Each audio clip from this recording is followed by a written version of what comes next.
Bonjour à tous amis dégustateurs, bienvenue pour les vins du week-end, petit week-end tranquille.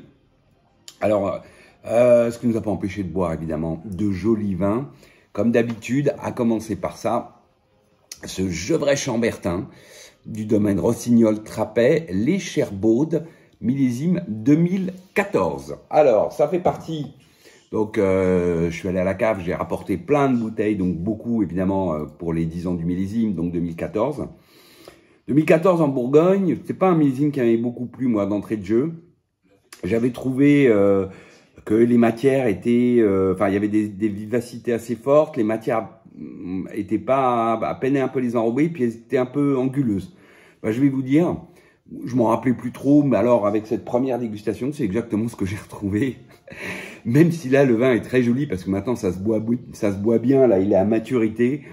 Au nez, par contre, c'est super joli. Enfin, quand on aime la Bourgogne, bah oui, ça y est, là, le vin, il est au point. Il est à point, je veux dire. Très joli nez, alors plutôt, on va dire, framboise groseille. Très léger, un peu, presque un peu friand, quoi. Ensuite, on a des belles notes, alors plutôt presque mentholé, tabac par moment, un peu mentholé. Ensuite, plus classique, un côté épicé réglisse. Pardon, un côté épicé un peu girofle. Voilà, c'est sur un fond, alors on va dire plutôt un tout petit peu d'élevage, enfin un petit côté moka, et puis une petite pointe aussi par moment de sous-bois, de champignons, et ce côté un peu, pardon, plutôt comme moka, d'ailleurs c'est plutôt fumé, et puis cuir qui arrive. Voilà, là, en gros la grande classe, on va dire. Ensuite en bouche. Bon, c'est là où, alors on a une bouche plutôt, on va dire, corpulente, à limite charpentée, mais c'est frais, c'est presque vif. Les tanins enrobent ça tout juste, et dans la finale, on sent le côté un peu anguleux des tanins, c'est frais. Et ça a une jolie persistance par contre, toujours sur ce côté framboise groseille, les notes un peu mentholées, tabac, le côté un peu épice girofle et ce fond très léger cuir et fumé. Voilà, mais c'est joli avec une jolie persistance. Allez, on a un millésime qui est effectivement pas au top des millésimes et ça se sent. On sent que le millésime était un peu juste, mais c'est évidemment très bon. Ensuite, ça par contre, pas du tout un millésime un peu juste. On a vu ça, un Volnay de Roburgeon-Mur, millésime 2019. Et j'avais pas rebu la 2019 depuis, allez, 4-5 mois, peut-être 2-3 mois, enfin depuis Noël, je pense. Et ma foi, quel millésime! Je vais vous dire, je me demande si c'est pas le plus beau millésime de Bourgogne que j'ai jamais eu à déguster, jeune en tout cas. Parce que j'ai bu des 90, mais ils avaient déjà, on va dire, 5-6 ans. Ouais, superbe nez. Alors à 8 heures, hein, à l'ouverture, on sent que c'est pas bien en place, mais je l'ai ouvert le soir et on l'a bu le lendemain midi. Donc après 8 heures d'épaule. Waouh, super nez, framboise, groseille. Alors là, par contre, on a le côté friand. On sent que ça va être légèrement acidulé, que c'est mûr. Mais on a aussi ce côté profond, avec des très belles notes ici d'épices. Alors là, clairement, réglissé. La petite pointe ronde, sous-bois, le côté floral, pivoine, et ce fond, alors un peu moka, certes, là pour le coup, oui, un peu encore d'élevage, moka, amande, caroube, on dira, voilà. Ensuite, la bouche, la bouche, elle est là à nouveau corpulent. C'est corpulent, ce qui pour un village, voilà, on a une belle densité de tanins, soyeux, c'est à la fois profond, frais, acidulé, friand, mais il y a la matière enrobe ça, il y a à la fois le fond, mais aussi le volume, c'est droit, c'est presque puissant pour un Volnay, enfin, voilà, c'est élancé, c'est belle finale, fraîche, bien enrobée, belle empreinte et longue persistance. Framboise, groseille, friand, acidulé à souhait. Enfin non, justement, juste ce qu'il faut. Les épices un peu réglissées, le côté floral pivoine, le fond un peu noyau, amande, caroube, presque un peu moka. Voilà, c'est très classe. Waouh, pour un village, si ça c'est le niveau village, on se dit qu'est-ce que ça va être les grands crus sur ces 2019. J'ai hâte. Par contre, il faudra attendre. Ensuite, c'était très Bourgogne ce week-end. On a bu ça, un Nuit Saint-Georges de l'ami Pascal du domaine Chicoto. Et c'est les Charmottes, pardon, 2018. Alors, je voulais reboire un peu des 2018 aussi. Voir, voilà, comment ils évoluent, ces villages 2018, que j'aimais beaucoup en jeunesse, ils étaient très friands. Et ma foi, ce Charmotte, bah, c'est très joli. Pareil, à 8 h, ouvert la veille au soir et bu ce midi. Donc, ouvert hier soir, et enfin hier, en fin de soirée, et dégusté ce midi. Joli nez avec une belle intensité, à nouveau framboise, groseille, fruits rouges, cerise même presque, cerise, puis ensuite un peu plus groseille. Les notes florales, pivoine, très jolies, très élégant. La pointe ronde sous bois, sur un fond à nouveau, on va dire noyau, amande, très léger mocha, mais carreau, voilà, un tout petit peu, mais très agréable, très classe. C'est plutôt dominé par le fruit et le floral. Ensuite, on a une bouche, là, cette fois, corpulente, charnue à corpulente. Grande délicatesse, c'est souple à l'attaque, assez délicat. Ensuite, on a des jolis tanins très soyeux.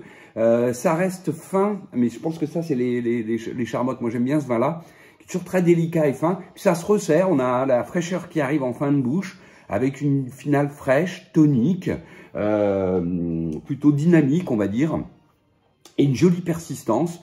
Framboise, groseille, les notes florales, pivoine, la petite pointe épicée qui sent un peu plus en bouche, réglissée.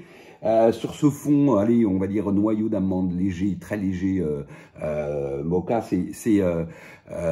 c'est très agréable, c'est très bon, c'est très fin. Ça se boit tout seul, c'est friand. Et j'aime beaucoup la délicatesse, moi, de ce cru à Nuit Saint-Georges. On peut avoir souvent des crus un peu plus, on va dire, un peu plus puissants, je vais pas dire rustiques, mais voilà, un peu plus carrés, voilà. Là, je trouve ces Charmottes très élégants, voilà, tout en délicatesse.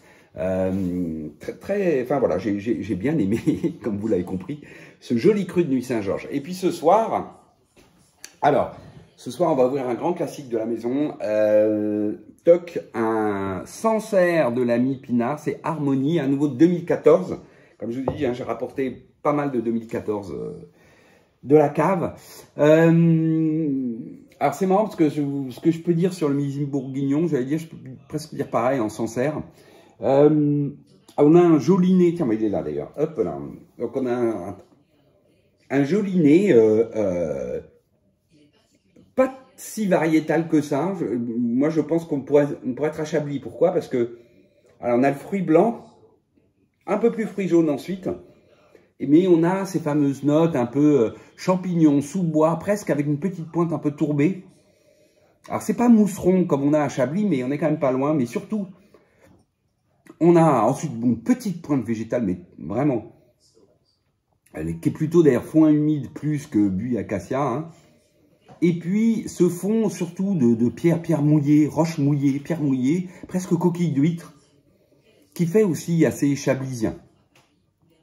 Même si on a quand même un côté végétal et une droiture, un côté très citron, un peu plus quand même, un petit peu plus sauvignon.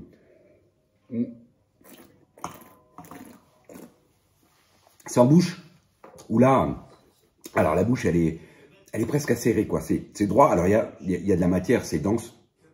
Ça enrobe quand même suffisamment, mais c'est vif. C'est vif, c'est tonique. C'est droit. La matière, elle est tout petit peu anguleuse, presque un peu acérée par moment. On sent que c'est pas complètement, comment dire, mûr, j'allais dire. Voilà, c'est pas, voilà, il y a une vivacité un tout petit peu forte avec ce côté de matière un peu qui enrobe, qui manque un peu de soyeux, quoi. Voilà, pour enrober ça, finale fraîche, tonique. Après, ça reste très joli. On est sur le fruit jaune, un peu plus jaune, fruit blanc, plus fruit jaune. Ensuite, on a les belles notes citron, vraiment. En bouche, d'ailleurs, c'est assez citronné. Le côté Alors à la fois végétal de type ronce, sous-bois, mais assez évolué. On est plutôt sur sous-bois, presque champignon, côté foin humide, et ce fond de roche, de pierre chaude là, de pierre mouillée pardon, pierre chaude, pierre mouillée, presque coquille d'huître par moment. Voilà, ça reste très joli. Les amateurs de vins vifs tendus, c'est très tendu en bouche, hein. Évidemment adoreront ce type de vin, d'autant que là la matière est belle quand même, hein, même si elle manque d'un tout petit poil de rondeur. C'est beau, c'est parce qu'il y a une belle densité, et puis c'est bien droit tout du long, tonique, un peu laser certes, mais il y a des gens qui adorent ça. Moi j'aime bien de temps en temps, hein, j'aime bien. Mais oui, par rapport au château 2012 bu il n'y a pas si longtemps que ça, il y a 3 semaines je crois, donc aussi de Vincent Pinard à Sancerre. Là c'est un petit peu plus agressif, un petit peu plus vif. Sur le château, on avait plus de puissance globalement et un peu plus d'enrobage qui rendait le vin, j'allais dire presque un tout petit peu plus complet. Voilà. En tout cas, un bien beau week-end.